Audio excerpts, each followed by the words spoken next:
we started actually with logos in long ago, very long ago. By now we are, well, 56 years in activity, because we started in 68. It's sort of a magical year as a group of students at the conservatory at that time. And well, it was the atmosphere of 68. We refused to play old music. That was the starting point, actually, of Logos. Because we thought, if the people at the Fine Arts Academy and in the theater, etc., can make their own contemporary stuff, how should they hold us back from making our own things? So we said to the teachers, etc., that we were refusing to play the music that was imposed, like Debussy and Bach and Beethoven, etc. We wanted to make new music only.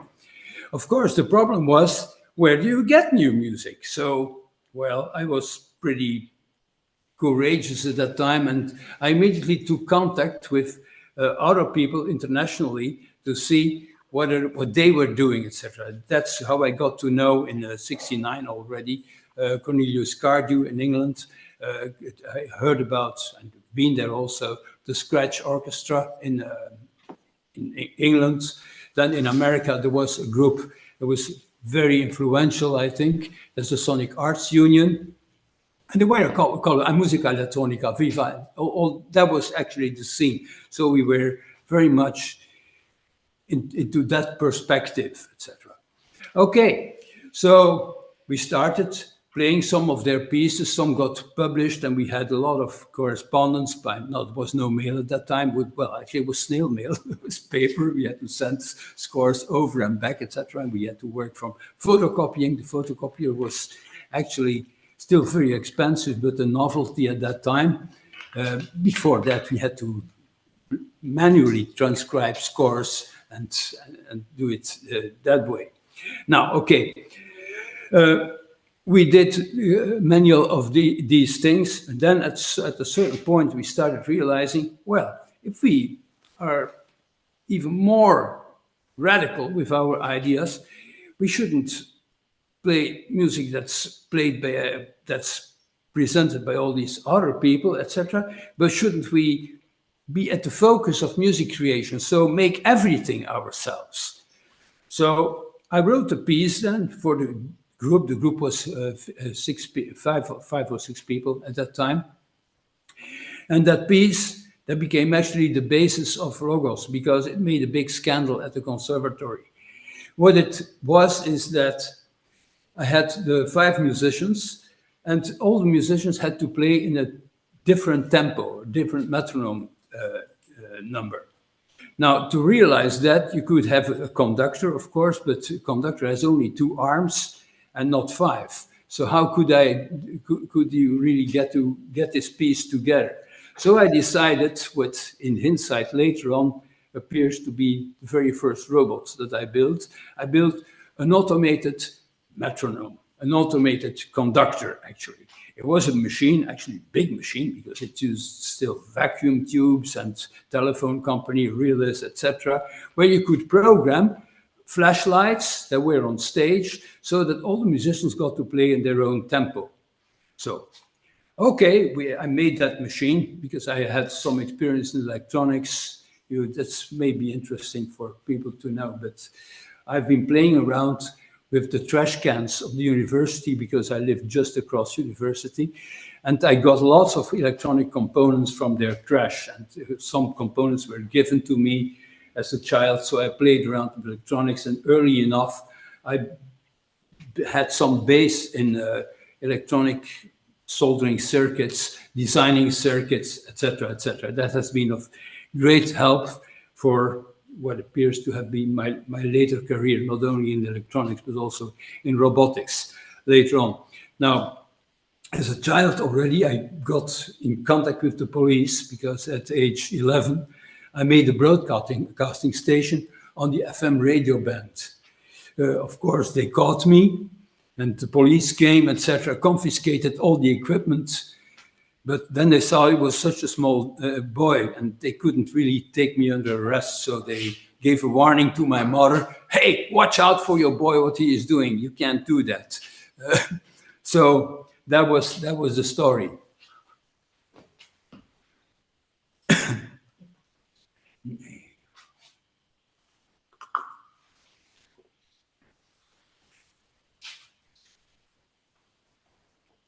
Now, okay, so I made this automated conductor for the musicians, but when we performed that piece in the conservatory, we caused a big scandal, eventually even leading to people giving out leaflets against the Logos group, because we were nicknamed the Logos group because we had played that piece, that scandalous piece. And why was it such a scandal? Well, not so much because of the bizarre setting, the music, etc., but the fact that with these lights on stage, it looked like a disco avant la lettre. So it was like a nightclub or something. And I think you could not do that in classical music, having flashing lights all over the stage and things like that. So that was really a major nuisance. Okay, but we were nicknamed the Logos Group because we committed this big crime of having performed that piece. So we stuck together and went on.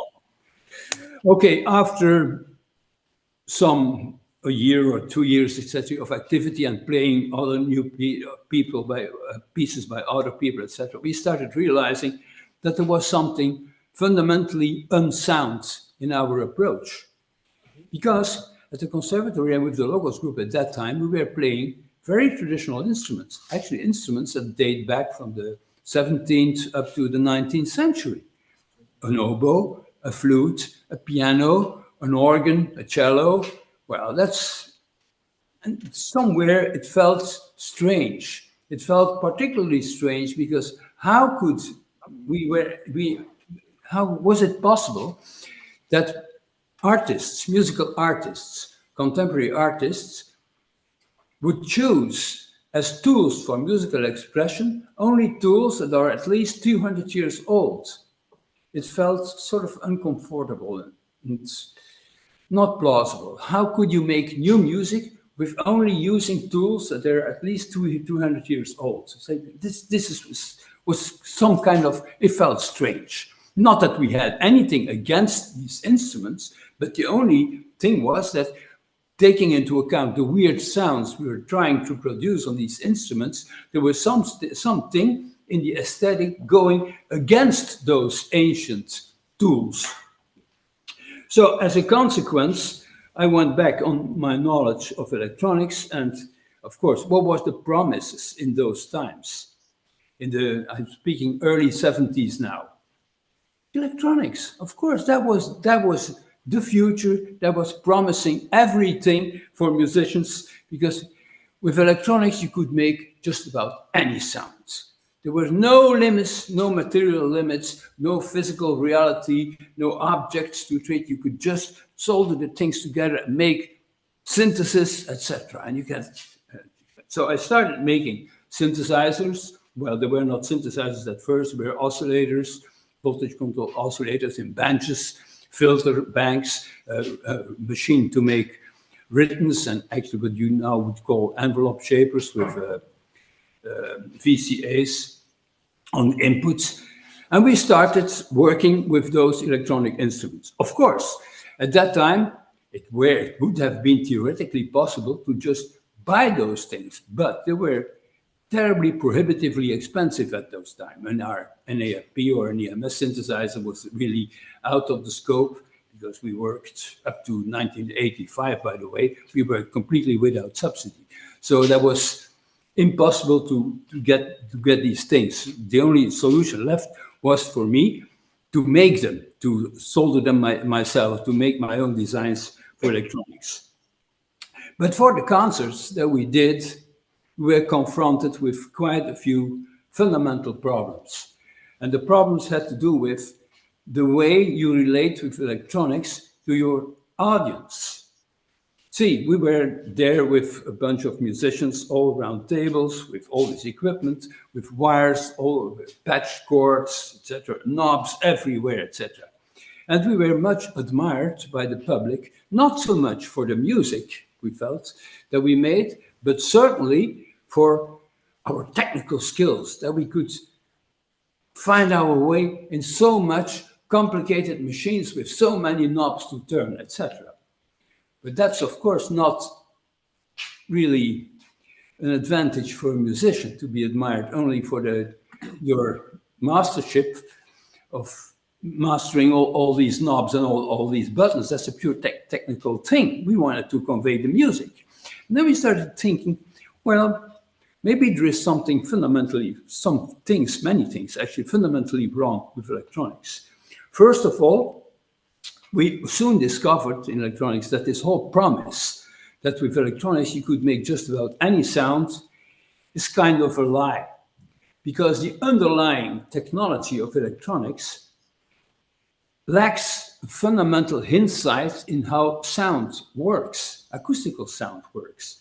We have oscillators, and what is an oscillator? Basically, it's a circuit where by feedback, etc., you have a voltage that goes up and down in a certain pattern, in about any pattern, but it's a linear kind of thing. It's influenced only by a few parameters, and it's basically a caricature of an acoustic sound. So no matter what electronic sound you make, because you have only this one-dimensional thing in the generation of the sound, you will never get into the richness of a real acoustic sound. See, even up to today, we have no modeling for, let's say, a piano string or something like that, pure electronic. We can sample it, we can make all sorts of models, but a really good working mathematical model of something that's piano sound, we like that. Still today, it's a problem. It's a problem that has to do with complexity in mathematics, but I won't delve deeply into that aspect. Another aspect, well, this actually is what makes electronic sound always sort of a caricature of real world sound. So that was part of the skepticism we went through. The other aspect, which is sort of more fundamental, is that electronics on stage are undermining the rhetoric of music. I mean by that if you play an instrument, like say if I had a big drum here and it would do bang, bang, bang, bang to play it, my gesture of playing it is relevant for what you get to hear. When I play a clarinet, the same. You see my respiration, you see my fingers moving. When I play a violin, the same thing. There is an immediate link between the origin, the actions, the gestures I do, and what's physically happening. Also, the sound moves with my movement and things like that. Whereas in electronics, I do gestures, I turn knobs, but these gestures I do in electronics are completely unrelated to the acoustic output. If I turn a knob to the right, it may mean that it goes louder, it may mean softer, but there is no physical reality behind it for my gesture. So it doesn't help the audience a bit further in understanding, in engaging into the music by watching someone turning knobs, let alone switching cables or moving a mouse, because it also applies to laptop performances nowadays. So that was one thing. So it's undermining the rhetoric of music. That was the second problem. And then there is a third problem, and the last problem that we'll talk about in this lecture, that is the fact that if you work with electronics, you're completely dependent on using loudspeakers. How else would you get sound to the people? Now, a loudspeaker is a fundamental lie, because what it is a solenoid in the electromagnetic field that pretends to be just about anything. It moves, chuck, chuck, chuck, chuck, and it's a paper cone that moves over and back and pretends to be other things. It can sound like a violin or piano, etc. But if you look at a loudspeaker, it doesn't reveal anything of the sound that you actually hear that it produces. Now, because it's fake, it virtualizes the acoustics. And that's a fundamental problem, because that also undermines the involvement of audience with the actual performance.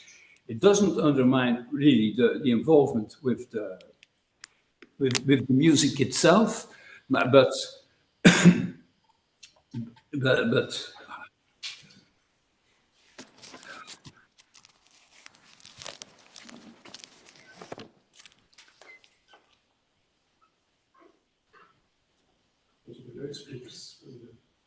Yeah. The loudspeakers are the real fundamental problem behind this electronic music production.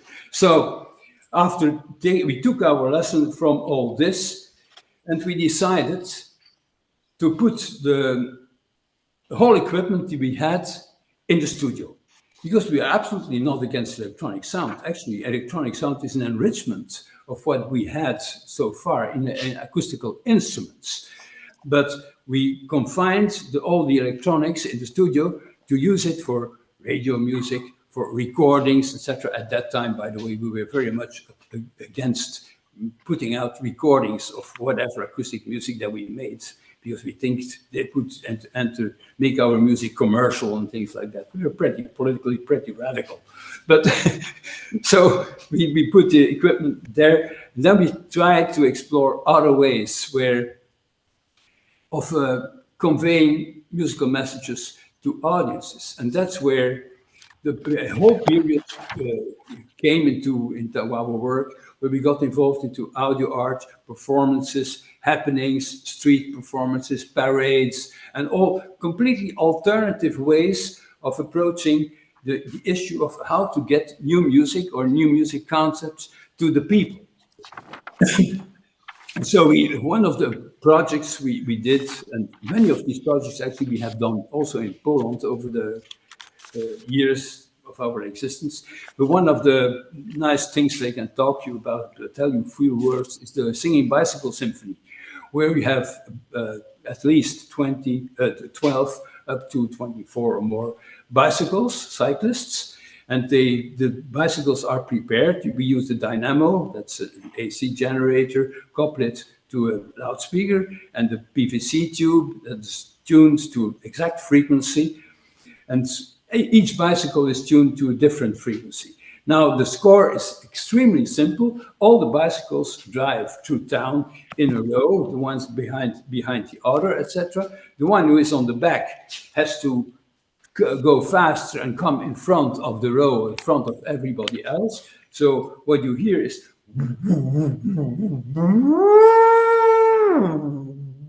then it comes, etc., etc. So you will always have a different tone, and the whole symphony, as I call it, moves through the city like something that you don't expect, etc. It's a completely alternative way of approaching the thing of new music. Other projects that we did was things like the Numaphones. The Numaphones is a project where you have inflatables, a big set of inflatables, about 24 of them, and then sculptures which are activated by physically moving on these cushions. You can press them together, etc., and get all sorts of sound out of them by then. So there's an almost erotic and physical involvement to the making of music in this Numaphone project. And well, there's many more of these projects. Say here we are moving far away from what you call a contemporary music ensemble that get their scores out, puts them on the stand, etc., and plays a concert in front of an audience. So this kind of thing. We have done many more parades, and one of them, we still actually make such things for all sorts of reasons. We have a very recent project for children, actually, where you get an inflatable with all sorts of objects attached, where it's an acoustical playground for children. Another project that we did that connects to that line, because we have other lines in our story that I have to talk about, is the Plus Minus project. Is something that I designed actually 2 or 3 years ago. We will let Monique say a few words about that one.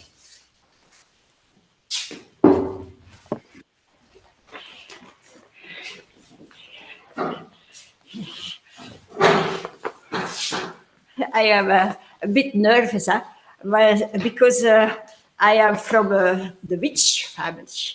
You know, witches, they come like, you look to them, witch, and but this is an academic lecture, therefore I try to keep straight. I'm a scientific very much. Yes, wait. I have my, we call it speak briefje. It is like, yeah, if you don't know anymore what to say, sometimes you're so nervous. You think, oh, these professors, what shall I do? What shall I say? How shall I sing? What shall I do? Sorry, I was freewheeling again. Ja. That I will play on plus minus. I don't play people.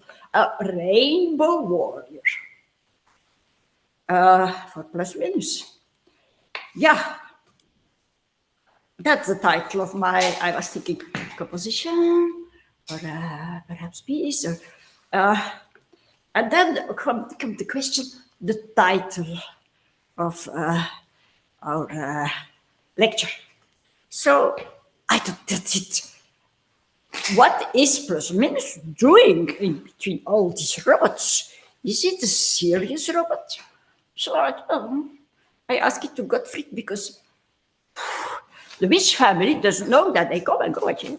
So Gottfried, no, it's not a robot. Oh, sorry. But I thought there are kitchen robots and all kinds of robots in our environment. You know, I have a cleaning robot and I can program it and it cleans the room.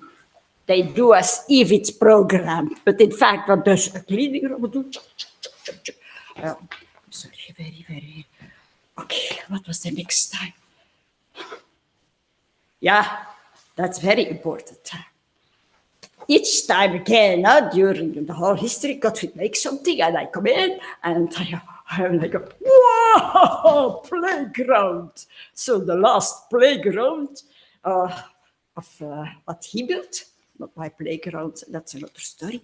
That is this most, and I should see, right? Coming from my heart here, the most wonderful instrument, a robot, that Gottfried has realized, I think. And why is that? I'm serious, I know. I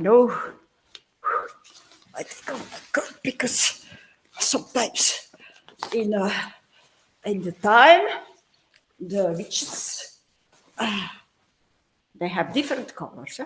Therefore, rainbow, that's something else. But first, why do I think that rainbow, not rainbow, plus minus, is such an incredible realization of Gottfried? I really think Gottfried is a genius, and there are two reasons. One is when I see the shape, you did not yet see it, but it is wow.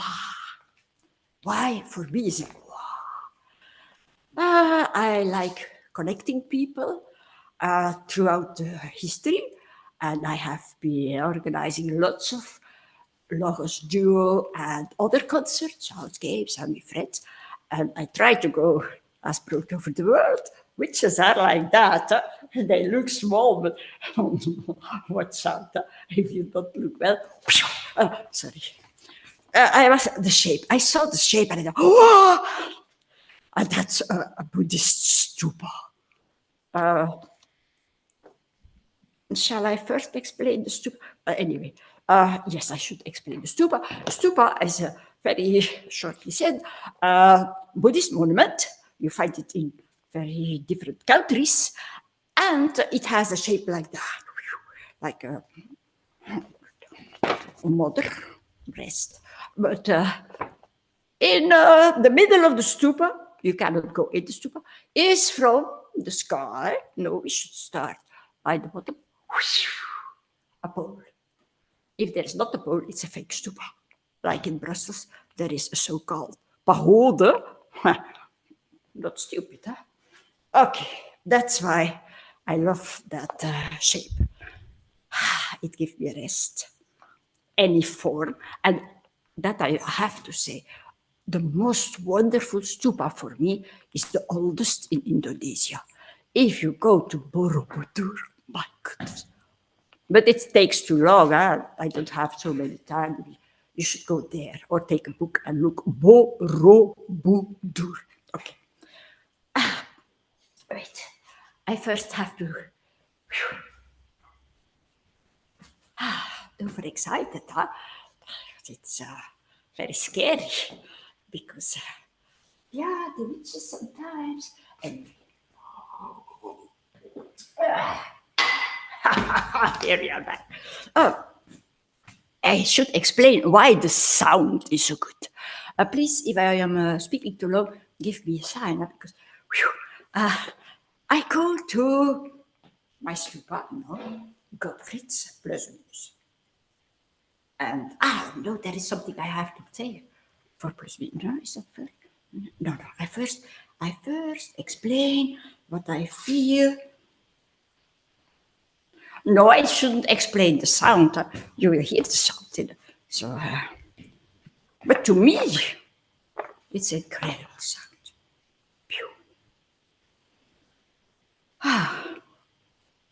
You come with a stick. You have to be concentrated because if you come close to a stupa, you don't fool around. Huh? You have a stick, you have many sticks, huh? And then you go playing and you do feel, whoa, it's nice. But what did Gottfried invent? A little plate of electronic, like this, you will see. And there hangs 2 metal tubes. And there are many of these electronics boards with 2 tubes. And if you're too enthusiastic like I am, I come and I play. You hear some strange things happen. But if you concentrate well and you don't play between the 2 tubes with the gap, mind the gap. You play well, then this marvelous electronics start to, Gottfried can explain that very technically, but to me, it's magic. I often have that with the first project of Holosound was the same. We are working a long time together and these witches, no witches. What do I feel when I play? I have explained, but of course, it's always like that. You come with your broom, I should be careful with all these robots around. You come with your broom. Yeah, stop it time, because there is the wall. Problem, huh? So calm down, please. Exhale. Was it? Anyway, what is another problem with this instrument, and that's really dangerous? A stupa normally is a circle or a perfect square. You know about how they call it, mandalas and things like that. Mandalas. But Gottfried made, I think, and I'm serious, I know, very serious. I think, as far as I know, the first tetratoustanta, like here, triangle, stupa. I think he's a real genius. I traveled a lot. I never saw a stupa like a triangle. So I'm very fond of this project. So fond. And I will put my paper away. Carefully. Concentrate. Okay. A real performance. Here we go. I start flying. I forgot to tell what. The problem, after some sound, I'm so excited. Yeah. It's not only a triangle, there are big horns at every corner. And that are the loudspeakers where the sound comes. And if I am too excited, like what the ball with my head. So I ask, please, can we put these horns a bit higher? and then the problem is solved. Sometimes the solution is so easy, just put the horns up instead of down. Anyway. Yeah. And then, like in good Buddha hoods, not the ones with statues, not the ones, the stupas where you cannot go in, or perhaps it's your painting, or it's white paper, or it's your piece of music, or what you do as creative people. You have problems, you have overcome them, and then joy, happiness. Wow, let's listen to Gottfried. I've said what I wanted to say, and I'm happy. Thank you. Thank you, Mark. Thank you, students. Thank you, Gottfried. Thank you, team. Yes.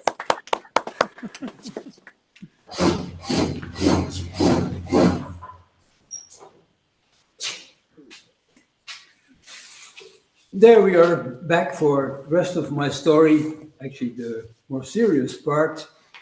I was talking about how electronic sound actually undermines the rhetoric because it lacks relevant gesture.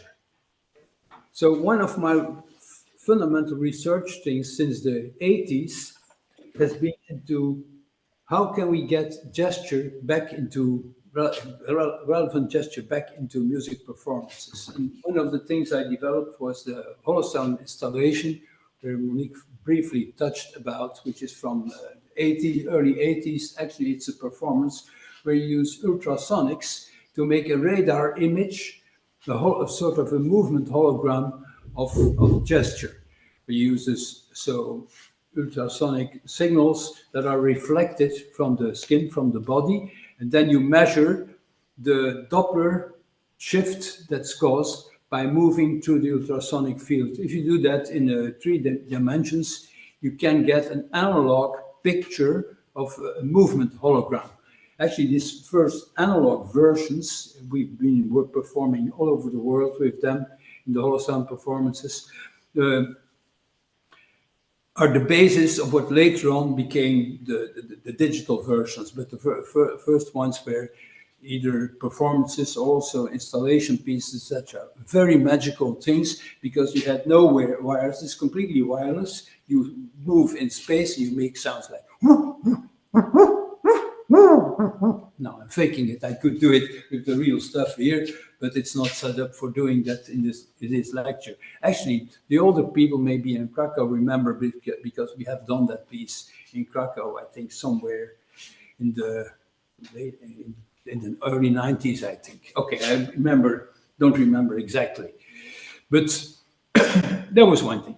The next step was digitizing it because, the computers, the PCs came up actually only in the early 80s. And very quickly, I had some experience with microprocessor boards and self-made computers that you had to program in hex in the 70s already. But in 1982, the first IBM PC came on the market and was accessible. And we got one of the clone, actually, of those machines. And I learned how to program it. And then I got the idea of using it also to translate this analog holosound installation and to make it digital. What was the advantage? Well, by going digital, by transforming all these analog signals into digital signals, you could freely map gesture into just about any sound. At first, we used FM synthesis for the sound output and was kind of still electronic, but we saved the gesture thing because we could get all sorts of sound by just moving and using MIDI or another protocol to control the sound engines. That was the book of moves. We've, I think, done over 500 performances all over the world with that piece because it was very portable. You could have it in just a little suitcase, the setup, and we could really travel it everywhere, and it was easy. Of course, we were stuck still with loudspeakers and electronic sound to a certain extent. So then I thought, well, we should get rid of that. It should be possible also to do it with real sounds. And that was in 1995, when I wrote Songbook. Songbook is a completely different concept in that there we use our own voice with a microphone and transform that by gesture, so that you can apply to DSP processes, etc., all sorts of sonic modulations to your own acoustic output. The advantage being that we had no more synthesizers in the setup, only the DSP processors processing our own voice. And you could kind of get kind of hyper rhetorical things. You could say, for instance, a phrase like, and then by moving, it's turned into cocky, cocky, cocky. Now, I'm faking it, of course, but they did that electronically. You could, in your own, for instance, sing a choir, where if you stand still, you have one voice singing, but then by moving, you add copies of your own voice on top of it until you get a complete massive choir of over 100 voices singing together when you move a lot. So things like that, where it became possibly all of a sudden very possible. It was very, I think, very convincing, and I loved doing these performances. But then we were sort of stuck with that. I took up again an older idea, because I wanted to get this acoustical sound from acoustical instruments back into the orchestra, but without losing the advantages of programming, of electronically controlling all aspects of the sound. And there we enter into the landscape of what later on becomes what you see here, the robot orchestra, that by now consists of 87 robots. Now, I could give a lecture, many hours actually, on just about all the aspects of the robots. I won't do that, but I will point out some details which I think are very relevant for you to know. First of all, something of the history. Of course, I'm not the first one to make automated instruments. There's a whole tradition actually going back since very early times, where you had music machines in parades in the 15th century already are documented. Then the programmable machines started end 18th century, beginning 19th century with the clocks, the first. The programmable machines were actually derived from the, the cotton machines that made cloths and things like that, linen things. These were programmable, the Jenny machines. And then we got in the 19th century the automated organs and automated pianos. They used pneumatic technology and barrel organs by the end, and up to the beginning of the 20th century. Now, what was so typical for these machines is that they were, although computers didn't exist, they were in fact digital machines. The programs were paper rolls or cardboard rolls or drums, etc., pins sticking out, where you had a hole for every note that it was supposed to play. So a note could only be playing or not playing, 1 or 0. Actually, pure digital. The automated pianos, the first ones of those, had no dynamic possibilities. They had just on-off. Hence, it sounded all very mechanical. Now, my idea when picking up again with the idea of automated instruments and turning them into robots was to go far beyond that. I wanted to make machines that were capable of doing, that had the basic conditions for being capable of doing expressive phrasing, etc. So that means that every note had to have possibility to control its dynamics, its phrasing, its articulation in as far as possible, and such more. Now, the very first instrument I made, apart from the automated conductor where I talked about at the beginning of the lecture, was the saxophone. I had a saxophone that I bought on the free market. That's actually the saxophone that comes from a barrel organ, but with the barrel organ where it comes from, it never played. It was just for the show. It just moved, etc. And there was a loudspeaker behind it to produce the sound. So completely a rip-off, in fact, of the audience. So I took that instrument and tried to automate it. First of all, doing all the fingers. And then the big problem, how to do the reed. Now, it's a long story, but I will show you something because I have one of the early models. The first thing I did was attempting to do it the way people do it. And how do we play a saxophone? Well, we have our lungs, we make wind in our lungs, we blow that through a mouthpiece, may set a reed into motion, etc. That reed goes into the instrument, you build up a resonance, you do the fingers according to the kind of pitch that you want to have, and that's it. So you make the sound. So I modeled the saxophone exactly after the way people do it. So here I have one of these early models. Here is the lungs are, I don't have that here, is a little compressor that burns wind into here, into this glass cylinder. You see the mouthpiece. Over the reed, which I made magnetic so that they could move it, I have two coils, one above the reed and one under the reed. And by seeing signals to the reed, I can perfectly control the way it moves in here, in the container. So now the wind comes, actually it's in this direction, comes this way.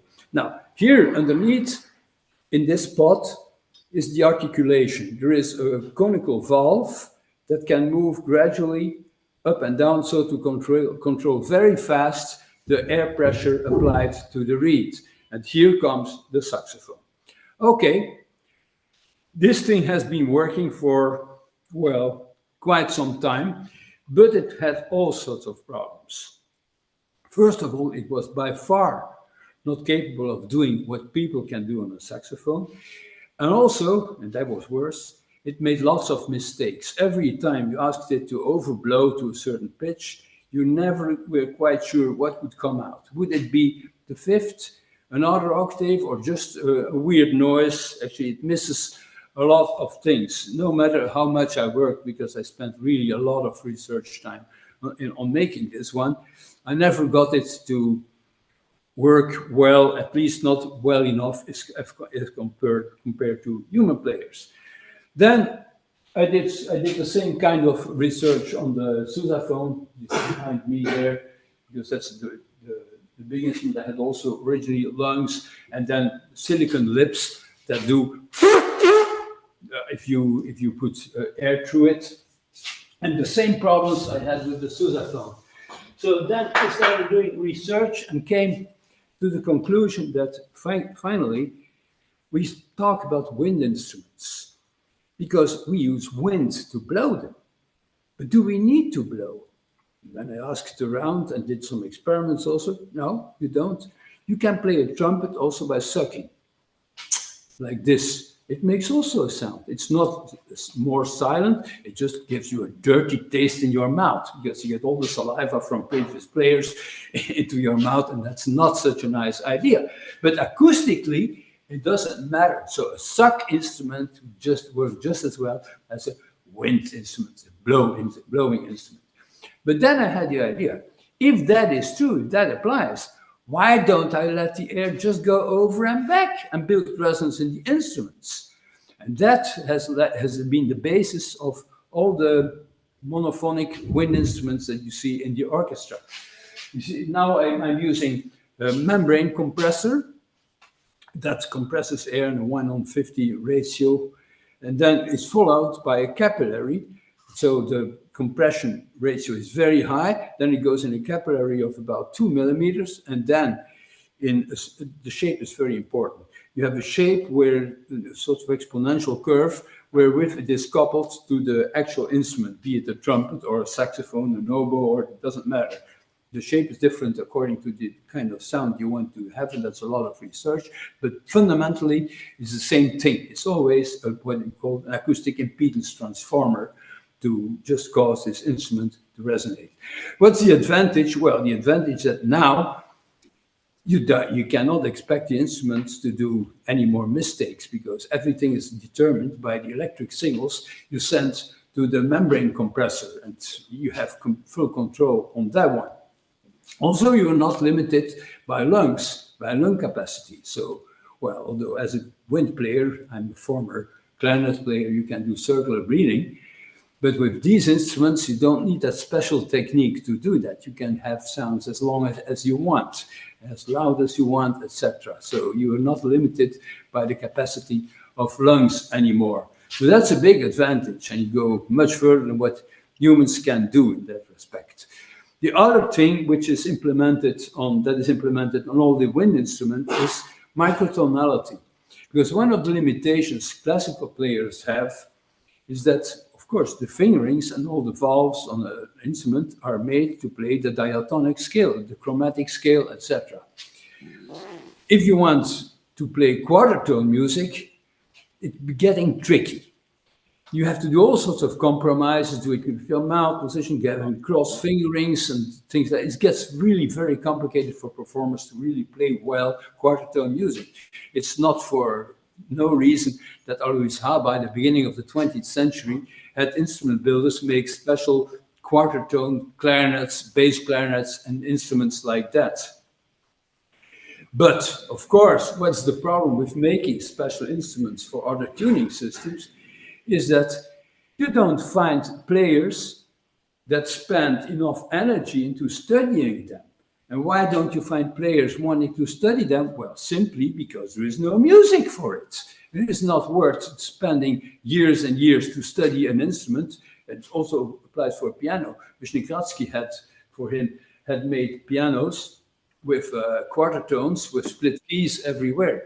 But never have we seen a pianist that really got the virtuoso level that you can get in normal piano playing on this quarter tone piano. You find the quarter tone piano in a few museums, but there's actually nobody that plays it. The same applies to the just intonation organs that you find in Organ Museum in Amsterdam. Fantastic machines, 31 notes per octave, fantastic possibilities, but you can't really, there's nobody that can really play it well enough to make it worthwhile. And it's a chicken and egg discussion, of course. Nobody writes music for this thing because there's no performers, and there are no performers because there's no music that's worth performing on it. Hence, we come in with our robot orchestra and we make it all possible. So on our wind instruments, you can play quarter tone music and actually just about any tuning system. Because if you want to do a piece in just intonation, you just send the command and it will have the note set on all the instruments.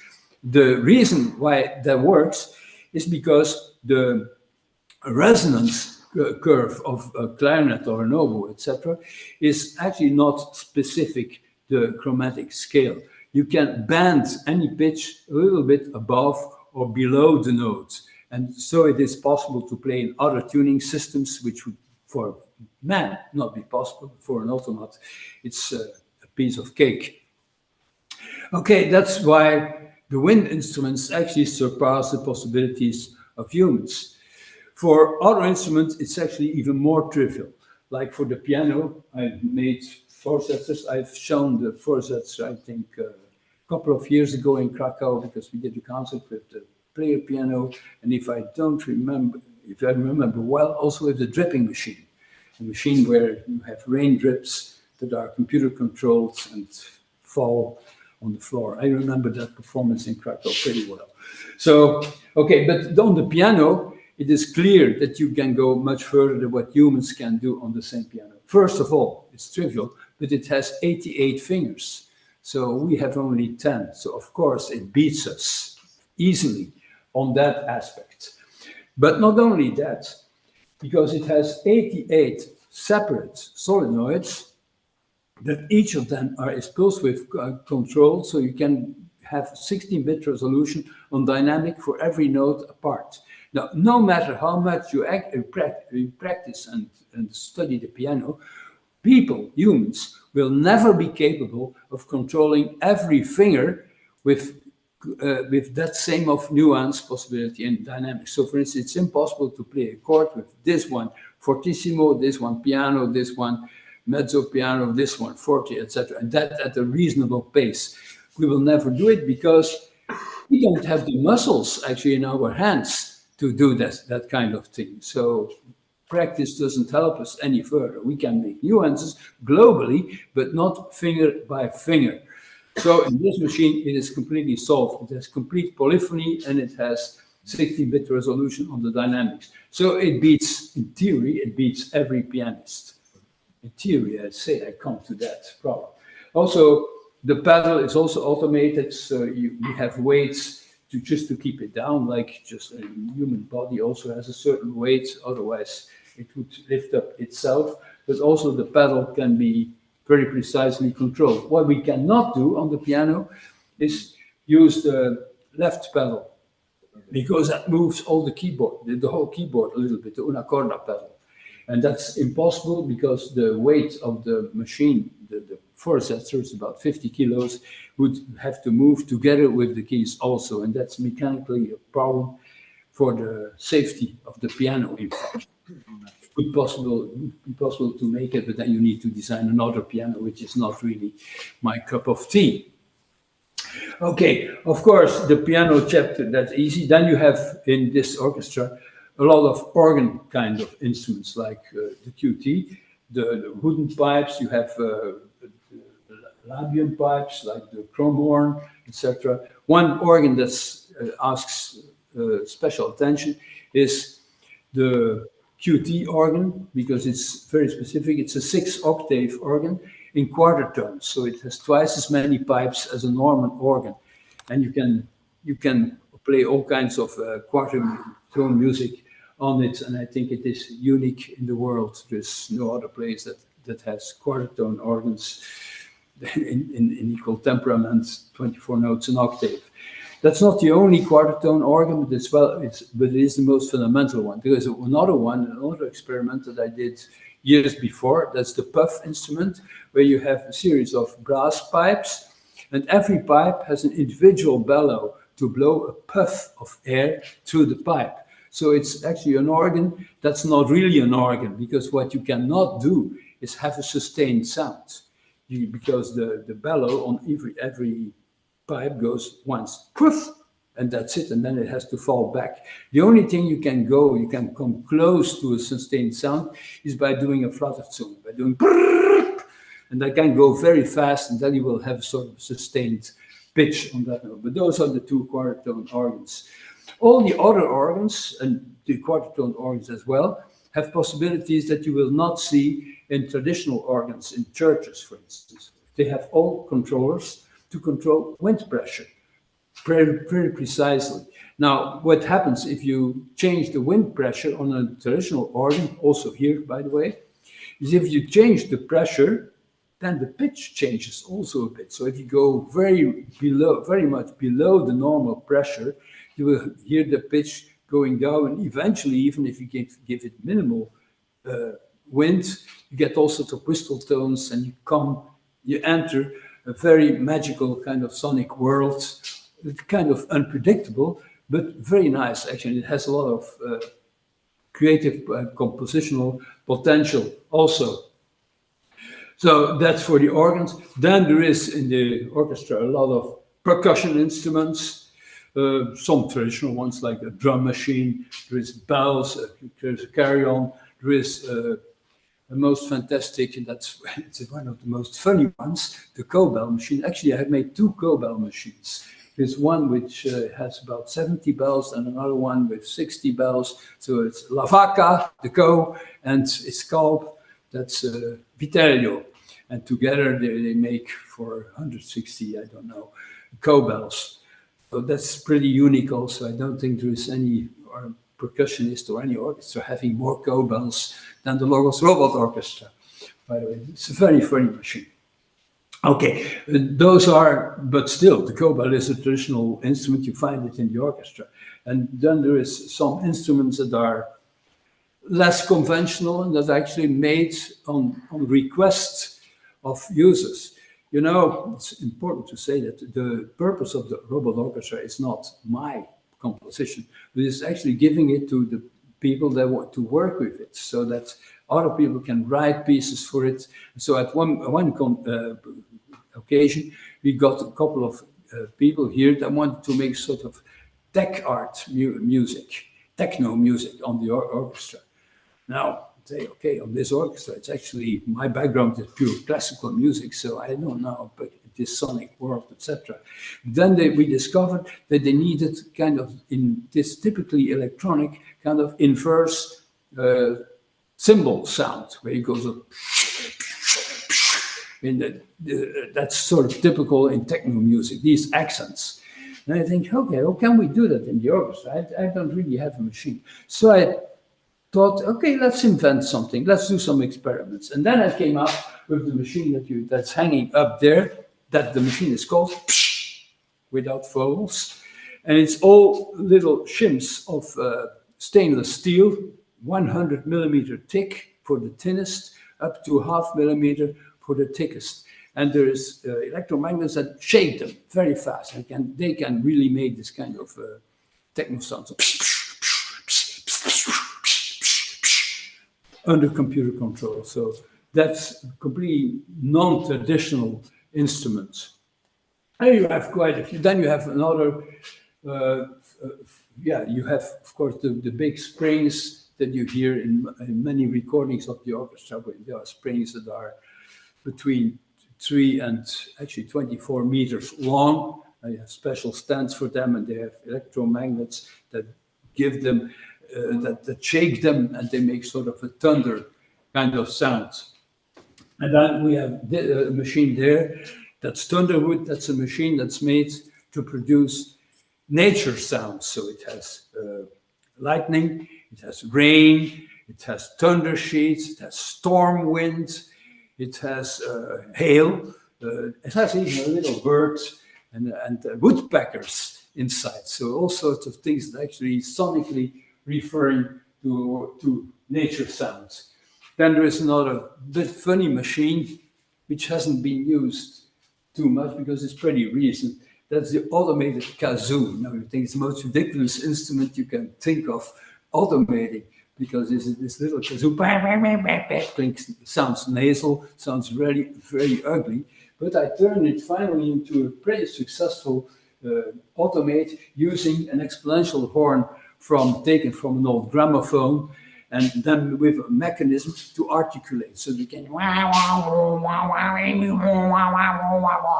so that kind of sound. So that instrument is called kazoo-me.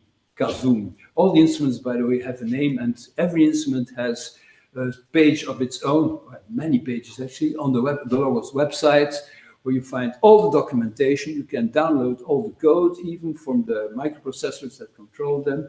There's building plans, etc. So it's all pretty well documented. Did I forget a category of instruments? I don't think so. Sirens, maybe. Oh yeah, there is one points out one thing that I forgot, and that's the weakness. Don't do that. The weakness of the orchestra is that we don't have string instruments, bowed string instruments in the orchestra. And the reason is that I did a lot of efforts in trying to do it, but that you need too many degrees of freedom. If you have a bow mechanism, the way you play a bow, you have a movement in this direction, you have this direction, you have pressure, you have acceleration, etc. Now, this is all possible to automate, but not with electromagnetic tools.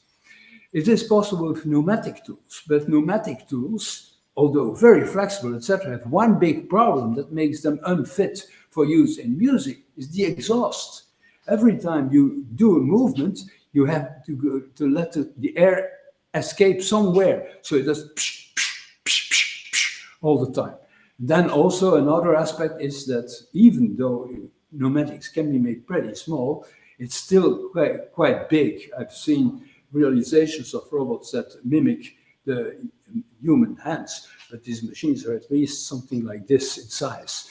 So that's not really a viable solution for playing a violin or something like that. However, there are some attempts. There is one instrument in the orchestra which was an attempt to make an automated cello. But at first, I was convinced that I wouldn't be successful in making something that was competing, that could compete with an acoustic cello. But I wanted, first of all, to concentrate on obtaining the sound of a bowed string. And what I did there is I made a cello composed of 12 strings for every chromatic note. One string, so I counted on the fact that you could have the overtones, and on each string, all the overtones together, you have a complete compass like a cello. But then the bowing mechanism, I didn't use a bow, etc. I had done experiments before on hurdy-gurdies with wheels, but all sounds very, very mechanical. But for the cello, I had the idea of using a kind of an e-bow mechanism. So with an electromagnet to both sides of the string, with which you can control really the oscillation of the string with large precision. So that you get the sawtooth kind of way a string signal, a bowed string signal looks on an oscilloscope, etc. You can reproduce that exactly by programming these electromagnets. And of course, you can do vibrato, you can do overtones, etc. within certain limitations, etc. Okay, so it sounds like a wonderful instrument. And now let's do some Bach sonata or something for cello suit for it. Now that won't work. And why doesn't it work? Well, because intrinsically, e-bow mechanisms, if you certainly amongst you that have tried e-bows on string instruments and on pianos, etc., you will see that the sound builds up very slowly. So it goes like, you get a beautiful sound, but there's no question of doing ta-da-da-dum-dee-dum-dee-dum-dum. Impossible, because it's just too sluggish. The sound takes much too much time. So for long passages, very esoteric sounding kind of chordal structures, it's a fantastic machine. You can do explorations into magical sound worlds, but it's not really a successful cello in any case. So that's for that one. So that's true. There's still a lot of work to be done, not only on the level of the string instruments, but also another perspective, which I hope probably won't be for my lifetime anymore. But I see future work. There's a lot of things to be done. First of all, I have to stress the fact that I consider these robots in this orchestra not to be a finished piece. They are not artworks that are closed. Actually, they are open to renovation, to improvements, etc. I myself, I've been improving instruments such that some of them are already in the fourth generation of being rebuilt, like the saxophone, the C melody saxophone. Certainly 5 times that I revised it almost completely, and that applies for many of the instruments. But not only mechanically and on the software, what would be a real progress, I think, in the future is to apply what is often misused, the forms of artificial intelligence, into the instruments such that it would really be capable of understanding the music they play, so they could not only control the intrinsicalities of their functioning and of their sound production, but also do that in the context of playing together with other instruments and on interpreting the musical commands they get from the outer world. I think that is a possibility, but it involves a complete new technology that we still have to discover. We are not there yet. There is a future. There is perspectives for research. Thank you.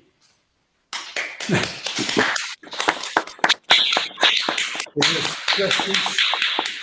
I think it's about time for questions. Nie, bo słyszałem, że się z nim mówiłem na godzinę. Zaraz zobaczymy.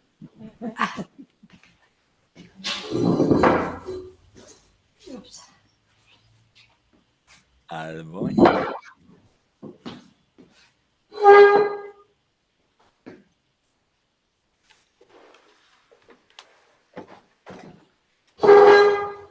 I hope I didn't make you fall asleep. The photo?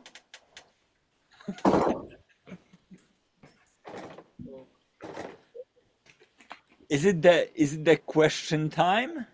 Yeah. Okay.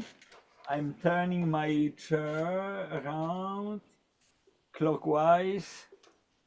Then not clockwise. Jak się nazywa niezgodnie? Counterclockwise. Counterclockwise.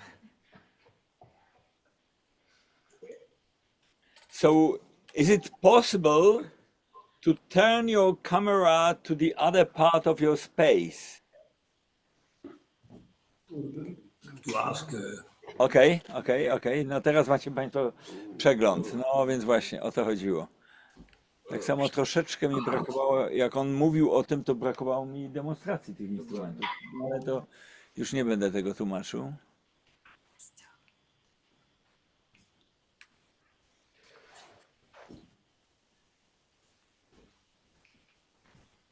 Okay, great.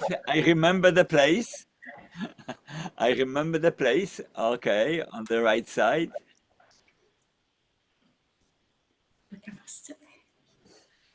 And the place where you are at the moment, it has the ceiling, yes? Yeah. So it's not tetrahedron, yeah. yeah, because that's the Don't know shape. whether Hans can do that, but I think it should be possible. Ta sala ich koncertowa jest w kształcie wewnętrznej Yeah.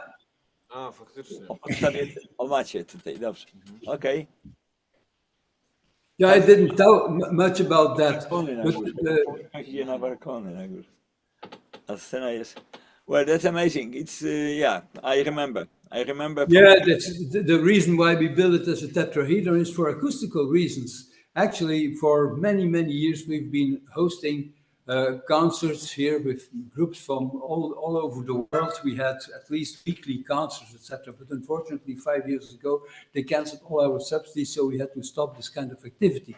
But the space, the tetrahedron, was made for acoustical reasons, to give a linear acoustic that would give rights to the music you make in it without having any preferential sound. It's not like a church or a chapel where you have one resonant frequency. The acoustic properties of this space are absolutely linear, so that it's truthful to whatever music you're performing in it. That was the reason why I built the tetrahedron. The tetrahedron is a space without resonant frequency.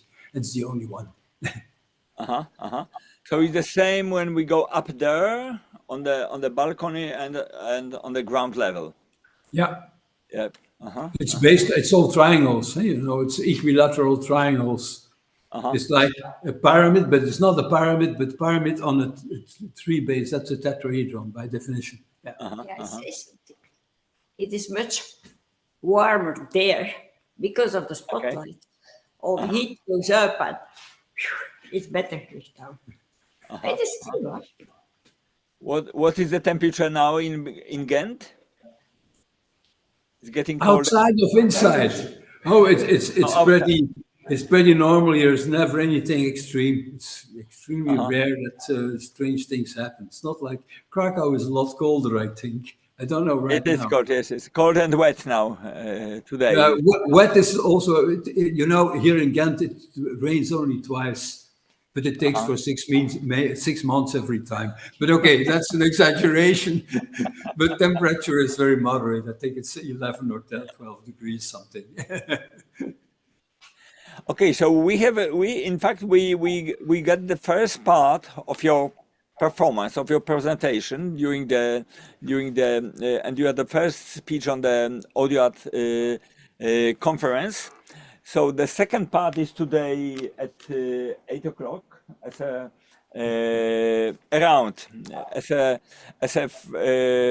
we start at 8 o'clock and there are 3 shows. The first and second are rather shorter. So that's how I told you that it will be around 9:15. We are operating by a block. We have a starting block and we don't calculate, in fact, the beginning of other shows. The first is precisely calculated and not the others. Yeah, okay, perfect. You're doing a perfect job. And your performance, which I already get it, it's in 3 parts. There are 3 movements with the 3 numbers.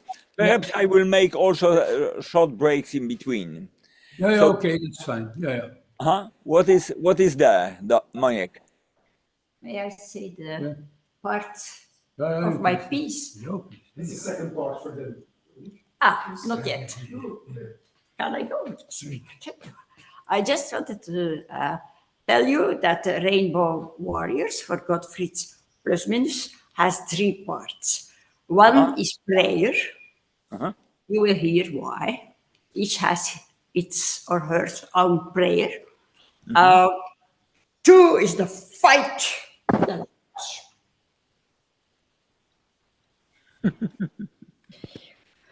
Okay. In Buddhism, the lion is very important. Like in India, there is the Ashoka pillar, and in top of that pillar, there is a lion. I think that's has something wherefrom I can learn. We all can learn. And the third part is a workout. Peace. Okay. I just show this the program to my students. If I'm wait a minute, I can make a short. Okay, here it is. Tutaj macie Państwo program dzisiejszego koncertu. Także otrzymałem 3 I don't know from memory. It starts with Christopher. ale każdy z nich zabiera jeszcze Yeah. program. Także It's not just music. Yeah, a te wcześniej skończy mniej więcej o 10. Dzisiaj jest spokojnie w festiwalu. Festiwal, który zawiera w sobie festiwal, to będzie 21 listopada, we czwartek następny. I tam rzeczywiście kończymy maratonem, a wcześniej jest 7 programów różnej długości, z czego 2 są wręcz godzinne. Także przerw będzie mnóstwo. Jak Państwo wiecie, w Pewre mamy bar, także jest luźna atmosfera. Skończymy pewnie gdzieś tak koło 1:00 w nocy. Ale bywały maratony, które się kończyły o 3:00. Pobijaliśmy rekordy, są nagrody dla tych, którzy zostaną do końca. Także ogólnie jest po co przyjść. No to ja zbijam ten. Zapraszamy serdecznie. So you are all welcome. I'm talking to my students. The announcements are on the website and on many other places, on any other portals, and we are waiting for you. So you are just there, but we are in fact with us already here. Perfectly. Thank you very much.